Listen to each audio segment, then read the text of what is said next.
ఓం శాంతి. June 13వ తారీఖు 2025 ప్రాతఃమురళి. ఓం శాంతి. బాబ్దాదా మధువనము. ఈరోజు మధుర మహావాక్యాలు. బాబా చెప్తున్నారు, మధురమైన పిల్లలు, ఈ అనంతమైన ఆటలో ఆత్మారూపీ యాక్టర్లైన మీరు పాత్రధారులు. మీ నివాస స్థానము స్వీట్ సైలెన్స్ హోమ్. అక్కడికి ఇప్పుడు వెళ్ళాలి. ప్రశ్న: డ్రామా ఆటను గురించే ఎవరికైతే యథార్థముగా తెలుసో వారి నోటి నుండి ఏ మాటలు వెలువడలేవు. జవాబు: ఇది ఇలా జరిగి ఉండకపోతే అలా జరిగి ఉండేది, ఇది జరగకూడదు. ఇటువంటి మాటలు డ్రామా ఆటను గురించి తెలిసిన వారు మాట్లాడరు. పిల్లలైన మీకు తెలుసు, ఈ డ్రామా ఆట పేనువలే తిరుగుతూ ఉంటుంది. ఏదైతే జరుగుతుందో అదంతా డ్రామాలో నిశ్చితమై ఉంది. చింతించవలసిన విషయమేదీ లేదు. ఓం శాంతి. తండ్రి ఎప్పుడైతే పిల్లలకు తన పరిచయాన్ని ఇస్తారో అప్పుడు పిల్లలకు స్వయం యొక్క పరిచయం కూడా లభిస్తుంది. పిల్లలందరూ ఎంతో సమయము దేహాభిమానులుగా ఉంటారు. దేహీ అభిమానులుగా ఉన్నట్లయితే తండ్రి యొక్క యథార్థ పరిచయము తెలిసి ఉండేది. కానీ డ్రామాలో అలా లేదు. భగవంతుడు గాడ్ ఫాదర్ అని, రచయిత అని కూడా అంటారు. కానీ వారిని గురించి తెలియదు. శివలింగం యొక్క చిత్రము కూడా ఉంది. కానీ వారు అంత పెద్దగా అయితే ఉండరు. తండ్రి గురించి యథార్థ రీతిగా తెలియని కారణంగా వారిని మర్చిపోతారు. తండ్రి రచయిత కూడా. వారు తప్పకుండా కొత్త ప్రపంచాన్నే రచిస్తారు. కావున తప్పకుండా పిల్లలైన మనకు కొత్త ప్రపంచపు రాజధాని యొక్క వారసత్వము ఉండాలి. స్వర్గము పేరు కూడా భారత్లో ప్రసిద్ధమైనది. కానీ ఏమీ అర్థం చేసుకోరు. ఫలానా వారు మరణించారు, స్వర్గస్థులయ్యారని అంటారు. నిజానికి అలా ఎప్పుడైనా జరుగుతుందా? మనమందరము తుచ్చబుద్ధి కలవారిగా ఉండేవారమని ఇప్పుడు మీరు అర్థం చేసుకుంటారు. నెంబర్ వారుగా అని అయితే అంటారు కదా. ముఖ్యమైన వారి గురించే అర్థం చేయించవలసి ఉంటుంది. నేను ఇతడిలోకి వస్తాను, అనేక జన్మల అంతిమ శరీరములోకి వస్తాను. ఇతడు నెంబర్ 1. ఇప్పుడు మనం వారి పిల్లలుగా బ్రాహ్మణులుగా అయ్యామని పిల్లలు అర్థం చేసుకుంటారు. ఇవన్నీ అర్థం చేసుకోవలసిన విషయాలు. తండ్రి ఎంతో కాలంగా అర్థం చేయిస్తూనే ఉంటారు. లేదంటే నిజానికి తండ్రిని గుర్తించడం అనేది ఒక్క క్షణకాలపు విషయము. తండ్రి అంటారు, నన్ను స్మృతి చేసినట్లయితే మీ వికర్మలు వినాశనమైపోతాయి. నిశ్చయము ఏర్పడిందంటే ఇంకే విషయంలోనూ ప్రశ్నలు మొదలైనవి ఉత్పన్నమవ్వలేవు. మీరు శాంతిధామములో ఉన్నప్పుడు పావనంగా ఉండేవారని తండ్రి అర్థం చేయించారు. ఈ విషయాలను కూడా మీరే తండ్రి ద్వారా వింటారు. ఇంకెవ్వరూ వీటిని వినిపించలేరు. ఆత్మలమైన మనం ఎక్కడి నివాసులమనేది మీకు తెలుసు. ఏ విధంగా నాటకంలోని పాత్రధారులు మేము ఇక్కడి నివాసులమని అంటారో, వస్త్రాలు మార్చుకొని స్టేజిపైకి వచ్చేస్తారో, ఇది అంతే. ఇప్పుడు మీరు మేము ఇక్కడి నివాసులము కామని భావిస్తారు. ఇది ఒక నాటకశాల. మనము మూలవతన నివాసులమని ఇప్పుడు బుద్ధిలోకి వచ్చింది. దానిని స్వీట్ సైలెన్స్ హోమ్ అని అంటారు. దానినే అందరూ కోరుకుంటారు. ఎందుకంటే ఆత్మ దుఃఖితముగా ఉంది కదా. అందుకే మేము తిరిగి ఇంటికి ఎలా వెళ్ళాలని అంటారు. ఇంటి గురించి తెలియని కారణంగా భ్రమిస్తూ ఉంటారు. ఇప్పుడు మీరు అలా భ్రమించడం నుండి విముక్తులయ్యారు. ఇది పిల్లలకు తెలిసిపోయింది. ఇప్పుడిక మీరు నిజంగానే ఇంటికి వెళ్ళాలి. ఆత్మనైన నేను ఎంత చిన్న బిందువును. ఇది కూడా ఒక అద్భుతమే. దీనిని సృష్టి అద్భుతమని అంటారు. ఇంత చిన్నని బిందువులో ఎంతటి పాత్ర నిండి ఉంది. పరమపిత పరమాత్మ ఏ విధంగా పాత్రను అభినయిస్తారు అది కూడా మీరు తెలుసుకున్నారు. అందరికన్నా ముఖ్యమైన పాత్రధారి వారే. వారు చేసేవారు మరియు చేయించేవారు కదా. ఆత్మలమైన మనం శాంతిధామము నుండి వస్తామని మధురాతి మధురమైన పిల్లలైన మీకిప్పుడు అర్థమైంది. ఆత్మలు ఏమీ కొత్తగా వెలువడి శరీరములోకి ప్రవేశించవు. అలా కాదు. ఆత్మలన్నీ స్వీట్ హోంలో ఉంటాయి. అక్కడి నుండి పాత్రను అభినయించేందుకు వస్తాయి. అందరూ పాత్రను అభినయించాలి. ఇది ఒక ఆట. ఈ సూర్య చంద్ర నక్షత్రాలేమిటి? ఇవన్నీ దీపాలు. వీటి కింద రాత్రి మరియు పగలు ఆట కొనసాగుతుంది. కొందరు సూర్యదేవతాయ నమః, చంద్రదేవతాయ నమః అని అంటారు. కానీ వాస్తవానికి అవి దేవతలేమీ కావు. ఈ ఆటను గురించి ఎవ్వరికీ తెలీదు. సూర్యచంద్రాదులను కూడా దేవతలని అనేస్తారు. వాస్తవానికి ఇవి మొత్తం నాటకము కొరకు దీపాల వంటివి. మనము స్వీట్ సైలెన్స్ హోమ్ యొక్క వాసులము. ఇక్కడ మనం పాత్రను అభినయిస్తున్నాము. ఈ చక్రము పేనువలే తిరుగుతూ ఉంటుంది. ఏదైతే జరుగుతుందో అదంతా డ్రామాలో నిశ్చితమై ఉంది. ఇలా జరిగి ఉండకపోతే అలా జరిగి ఉండేది అని అనకూడదు. ఇది డ్రామా కదా. ఉదాహరణకు మీ మమ్మ ఉండేవారు. ఆమె వెళ్ళిపోతారన్నది ఆలోచన కూడా లేదు కదా. అచ్చా, ఆమె శరీరము వదిలారు. అది డ్రామా. ఇప్పుడు ఆమె తన కొత్త పాత్రను అభినయిస్తున్నారు. చింతించవలసిన విషయమేమీ లేదు. మేము నటులమని ఇక్కడ పిల్లలైన మీ అందరి బుద్ధిలోనూ ఉంది. ఇది గెలుపు ఓటముల ఆట. ఈ గెలుపు ఓటముల ఆట మాయపై ఆధారితమై ఉంది. మాయతో ఓడిపోతే ఓటమి మరియు మాయపై గెలిస్తే గెలుపు. ఇలా అందరూ గానం చేస్తారు. కానీ బుద్ధిలో జ్ఞానము కొద్దిగా కూడా లేదు. మాయ ఏమిటి అనేది మీకు తెలుసు.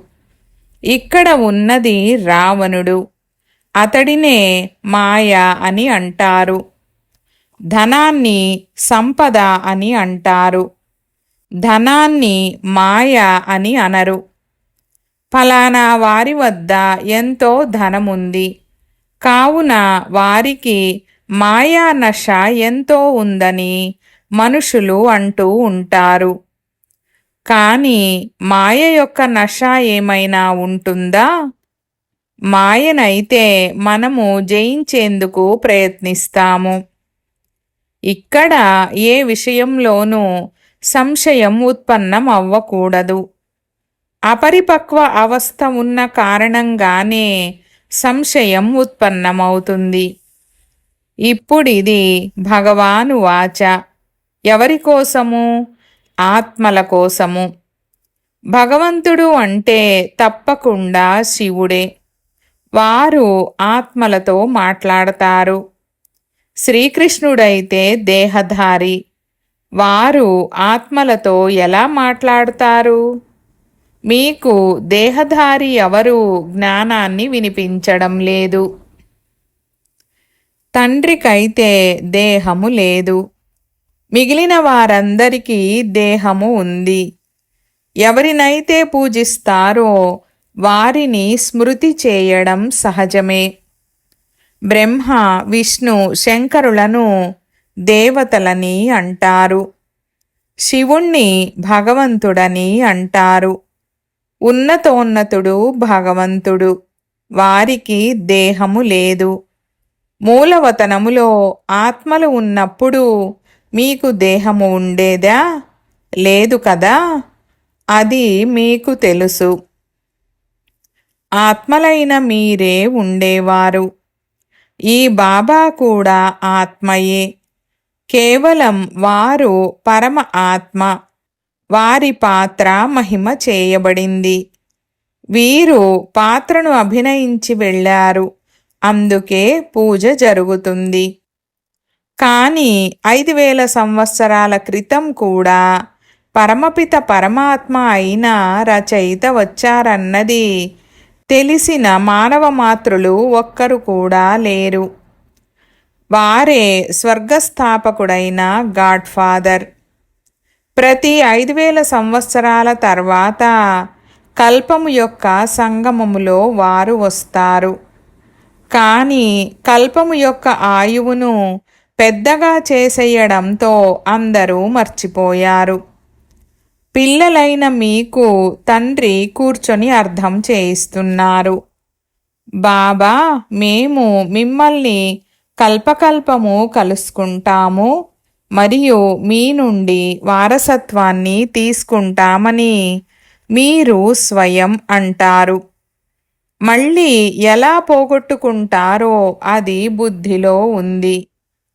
అనేక రకాల జ్ఞానము ఉంది. కానీ జ్ఞానసాగరుడని భగవంతుణ్ణే అంటారు. వినాశనం తప్పకుండా జరుగుతుందని కూడా ఇప్పుడు అందరూ భావిస్తారు. ఇంతకు ముందు కూడా వినాశనం జరిగింది. కానీ అది ఎలా జరిగిందనేది ఎవ్వరికీ తెలీదు. శాస్త్రాలలో అయితే వినాశనం గురించి ఏమేమో రాసేశారు. పాండవులు మరియు కౌరవులకు మధ్యన యుద్ధము ఎలా జరగగలదు? ఇప్పుడు బ్రాహ్మణులైన మీరు సంగమయుగములో ఉన్నారు. బ్రాహ్మణులది యుద్ధమేది ఉండదు. తండ్రి అంటారు, నా పిల్లలైన మీరు అహింసాయుతులు, డబల్ అహింసకులు. ఇప్పుడు మీరు నిర్వికారులుగా అవుతున్నారు. మీరే తండ్రి నుండి కల్పకల్పము వారసత్వాన్ని తీసుకుంటారు. ఇందులో కష్టముతో కూడిన విషయమేదీ లేదు. జ్ఞానము చాలా సహజమైనది. 84 జన్మల చక్రము మీ బుద్ధిలో ఉంది. ఇప్పుడు నాటకము పూర్తవుతుంది. ఇంకా కొద్ది సమయమే ఉంది. షావుకార్లకు కూడా ధాన్యము, నీరు లభించని సమయము ఇప్పుడు రాబోతోందని మీకు తెలుసు. దీనిని దుఃఖపు పర్వతాలని అంటారు. ఇది రక్తసిక్తమైన ఆట కదా. ఇంతమంది ఉన్నారు. అందరూ అంతమైపోతారు. ఎవరైనా తప్పు చేస్తే వారికి దండన లభిస్తుంది. కానీ వీరంతా ఏం తప్పు చేశారు? కేవలం ఒకే తప్పు చేశారు. తండ్రిని మర్చిపోయారు. మీరైతే తండ్రి నుండి రాజ్యాన్ని తీసుకుంటున్నారు. మిగిలిన మనుషులందరూ ఇక మేము మరణించబోతున్నామని భావిస్తారు. మహాభారత యుద్ధము కొద్దిగా ప్రారంభమైనా ఇక మరణిస్తారు. మీరైతే జీవిస్తారు కదా. మీరు ట్రాన్స్ఫర్ అయ్యి అమరలోకములోకి వెళ్తారు. ఈ చదువు యొక్క శక్తితో వెళ్తారు. చదువును సంపాదనకు ఆధారము అంటారు. శాస్త్రాల చదువు కూడా ఉంది. దాని ద్వారా కూడా సంపాదన జరుగుతుంది. కానీ ఆ చదువు భక్తి యొక్క చదువు. ఇప్పుడు తండ్రి అంటారు, నేను మిమ్మల్ని ఈ లక్ష్మీనారాయణల వలె తయారు చేస్తాను. మీరిప్పుడు స్వచ్ఛమైన బుద్ధి కలవారిగా అవుతారు. మేము ఉన్నతోన్నతులుగా అవుతాము. మళ్ళీ పునర్జన్మలను తీసుకుంటూ కిందకు దిగుతామని మీకు తెలుసు. కొత్త నుండి పాతదిగా అవుతుంది. మెట్లు తప్పకుండా దిగవలసే ఉంటుంది కదా. ఇప్పుడు సృష్టిది కూడా దిగే కళ. పైకి ఎక్కే కళలో ఉన్నప్పుడు ఈ దేవతల రాజ్యము ఉండేది, స్వర్గము ఉండేది. ఇప్పుడు నరకము ఉంది. ఇప్పుడు మీరు మళ్ళీ స్వర్గవాసులుగా అయ్యేందుకు పురుషార్థము చేస్తున్నారు. బాబా బాబా అని అంటూ ఉంటారు. ఓ గాడ్ ఫాదర్ అని పిలుస్తూ ఉంటారు. కానీ అర్థం చేసుకోని విషయమేమిటంటే వారు ఆత్మలకు తండ్రి. వారు ఉన్నతోన్నతమైన వారు. మరి వారి పిల్లలమైన మనము దుఃఖితులుగా ఎందుకు ఉన్నాము? కానీ దుఃఖితులుగా కూడా అవ్వవలసిందేనని ఇప్పుడు మీరు అర్థం చేసుకుంటారు. ఇది సుఖదుఖాల ఆట కదా. గెలుపులో సుఖము ఉంది, ఓటమిలో దుఃఖము ఉంది. తండ్రి రాజ్యాన్ని ఇచ్చారు. దానిని రావణుడు లాక్కున్నాడు. తండ్రి నుండి మనకు స్వర్గవారసత్వము లభిస్తూ ఉంటుందని ఇప్పుడు పిల్లలైన మీ బుద్ధిలో ఉంది. తండ్రి వచ్చి ఉన్నారు. ఇప్పుడు కేవలం తండ్రిని స్మృతి చేయాలి. అప్పుడు పాపాలు అంతమైపోతాయి. శిరస్సుపై జన్మ జన్మాంతరాల భారము ఉంది కదా. ఇది ఇప్పుడు మీకు తెలుసు. మీరేమీ చాలా దుఃఖితులుగా అవ్వరు. పిండిలో ఉప్పులా కొంత సుఖము కూడా ఉంది. దానిని కాకిరెట్టతో సమానమైన సుఖమని అంటారు. సర్వుల సద్గతి దాత ఒక్క తండ్రేనని మీకు తెలుసు. జగత్తుకు గురువు కూడా ఆ ఒక్కరే.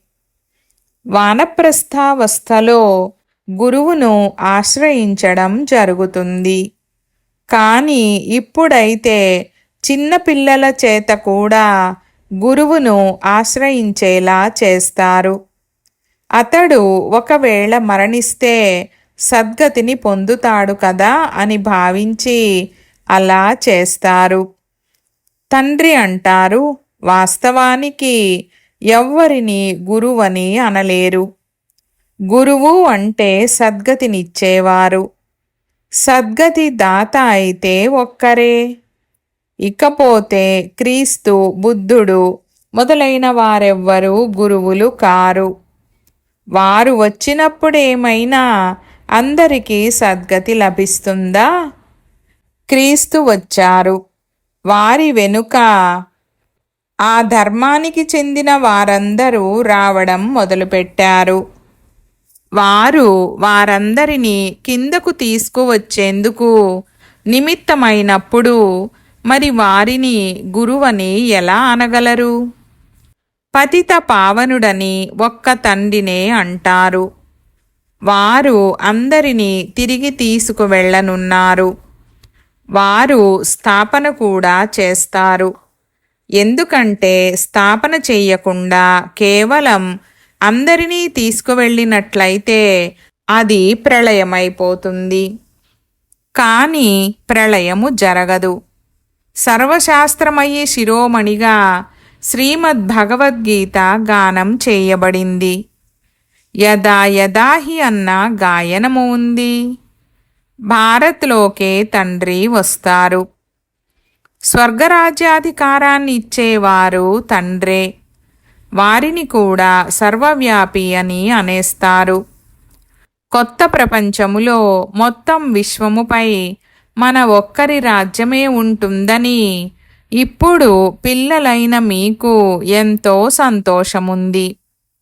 ఆ రాజ్యాన్ని ఎవ్వరూ దోచుకోలేరు. ఇక్కడైతే చిన్న చిన్న ముక్కల కోసం పరస్పరం ఎంతగా కొట్లాడుకుంటూ ఉంటారు. మీకైతే ఆనందంగా ఉంది. సంతోషంలో గంతులు వేయాలి. కల్పకల్పము తండ్రి నుండి మనం వారసత్వాన్ని తీసుకుంటాము. కావున ఎంతటి సంతోషముండాలి. నన్ను స్మృతి చేయండని తండ్రి అంటారు. అయినా మర్చిపోతారు. బాబా యోగము తెగిపోతుందని అంటారు. బాబా అన్నారు, యోగము అన్న పదాన్ని తీసేయండి, అది శాస్త్రాల పదము. తండ్రి అంటారు, నన్ను స్మృతి చేయండి.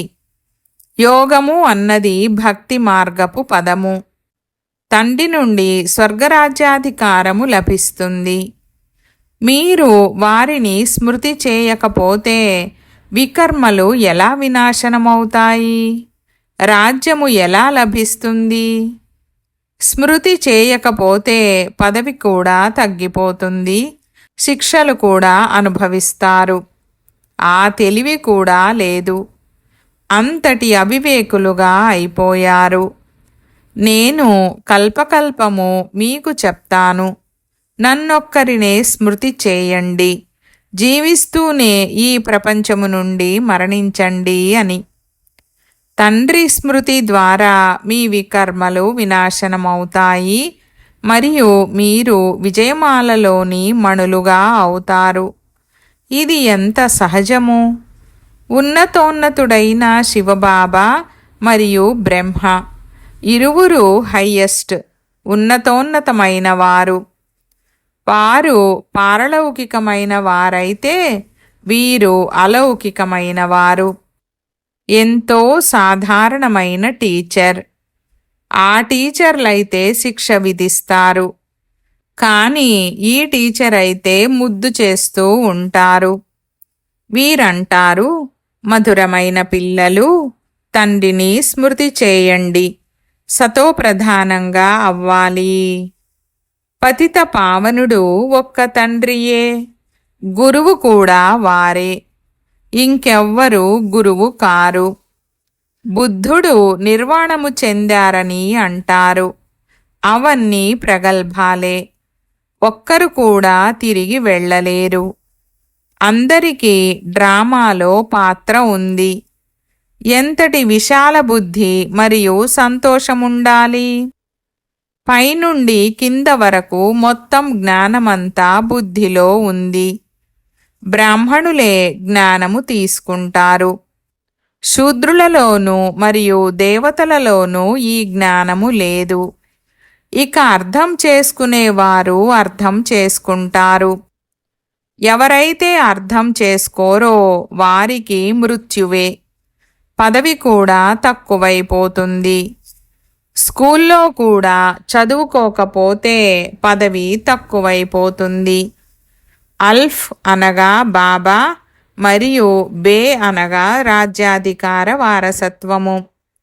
మనము మళ్ళీ మన రాజధానిలోకి వెళ్తున్నాము. ఈ పాత ప్రపంచము అంతమైపోతుంది. అచ్చా, मीठे मीठे सिकीलधे बच्चों प्रति मात पिता बाप दादा का याद प्यार और गुड मॉर्निंग. रूहानी बाप की रूहानी बच्चों को नमस्ते.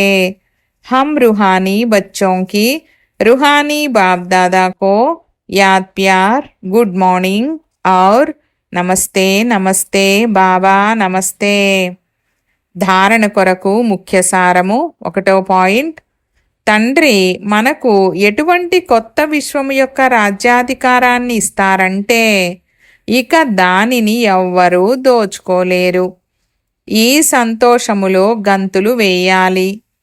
2వ పాయింట్, విజయమాలలోని మణులుగా అయ్యేందుకు జీవిస్తూనే ఈ పాత ప్రపంచము నుండి మరణించాలి. తండ్రి స్మృతి ద్వారా వికర్మలను వినాశనం చేసుకోవాలి. వరదానము: మీ శక్తిశాలి స్థితి ద్వారా సర్వుల శుభ కామనలను పూర్తి చేసే మహాదాని భవ. వివరణ: చివర్లో వచ్చే ఆత్మలు కొద్దిలోనే సంతుష్టులవుతారు. ఎందుకంటే వారి పాత్రయే కొద్దిగా పొందే విధముగా ఉంటుంది. ఇటువంటి ఆత్మలకు వారి భావన యొక్క ఫలము లభించాలి. ఎవ్వరూ వంచితులు అవ్వకూడదు. దీనికోసం ఇప్పటి నుండే స్వయములో సర్వశక్తులను జమ చేసుకోండి.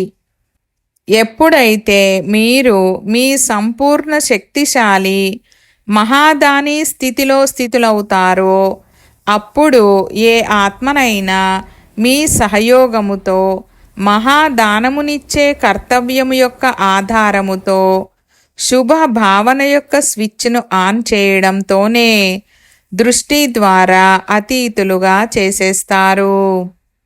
స్లోగన్: సదా ఈశ్వరీయ మర్యాదలపై నడుస్తూ ఉన్నట్లయితే మర్యాద పురుషోత్తములుగా అయిపోతారు. ఈరోజు అవ్యక్త ప్రేరణ పాయింట్: సేవా స్టేజ్ పైకి వెళ్ళినప్పుడు ఎలా అనుభవం అవ్వాలంటే ఈ ఆత్మలు చాలా సమయం నుండి అంతర్ముఖత, ఆత్మికత అనే గుహలో ఉంటూ ఇప్పుడు సేవ కోసమై బయటకు వచ్చారు. తపస్వీ రూపము కనిపించాలి. అనంతమైన వైరాగ్యపు రేఖలు ముఖములో కనిపించాలి. ఎంతగా అతి ఆత్మిక నశానో అంతగానే అతి దయ. ఇప్పుడు ఇది ఇటువంటి సేవ చేసే సమయము. ఓం శాంతి.